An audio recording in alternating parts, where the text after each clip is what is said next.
Hello friends, जय जगन्नाथ। शुभ सकाल सांग मैंने। आज मुझे आपण मानक देखी कपिलास। तो कपिलास केमती कौन देखिए चलतु। हूँ लवकुश जन्मस्थान। सीता एंटुड़ीशाल को रास्ता। तो देखु केमती केते सुंदर देखा जाउची। बण जंगल चारिआडे खाली गच्छ।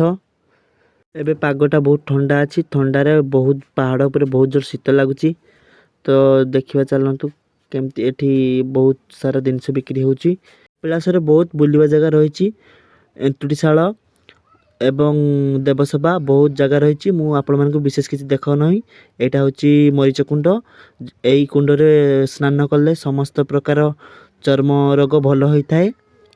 आ गोटे कुंड भी आ पाखरे अच्छी। मंदिर को जीवाक पड़े दुई पटे रास्ता अच्छे। गोटे 1352 पाहाच दे आ गोटे है बारबांकी रास्ता से 7 किलोमीटर घूरवा पड़ो।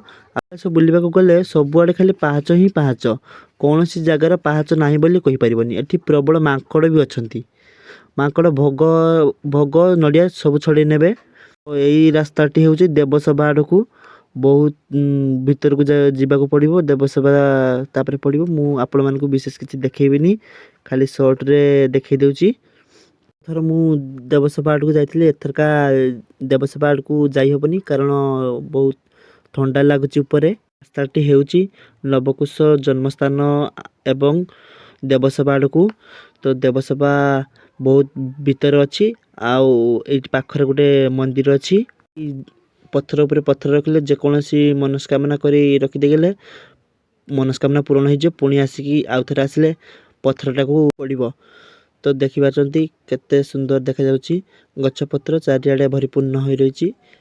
शाला पाखरे एबे भी सारा वर्ष जाए एंतुड़ी जलुचु। मु आपण मानकु देखि पारिलेनी। मोबाइल फोन एलाउ नाही।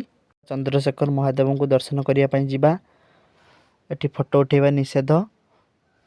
माँ पार्वती मंदिर भी रही। आउ गणेशंकर मंदिर विश्वनाथ मंदिर सेटा बहुत कपिलास मंदिर अपेक्षा आहरी बहुत पुरातन मंदिर। नारायण मंदिर भी रही। प्रभु नारायण पादर गंगा झरुची। बहुत सुंदर जगहटे है।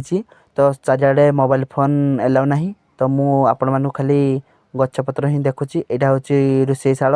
एठी माँ पार्वती रोषेई करती। आउ समस्त प्रकार भोग सामग्री एठारे मिले। नुआ वर्ष कपिलास बुलाप आसतु देखिए आपण मानक भी बहुत भल लगे।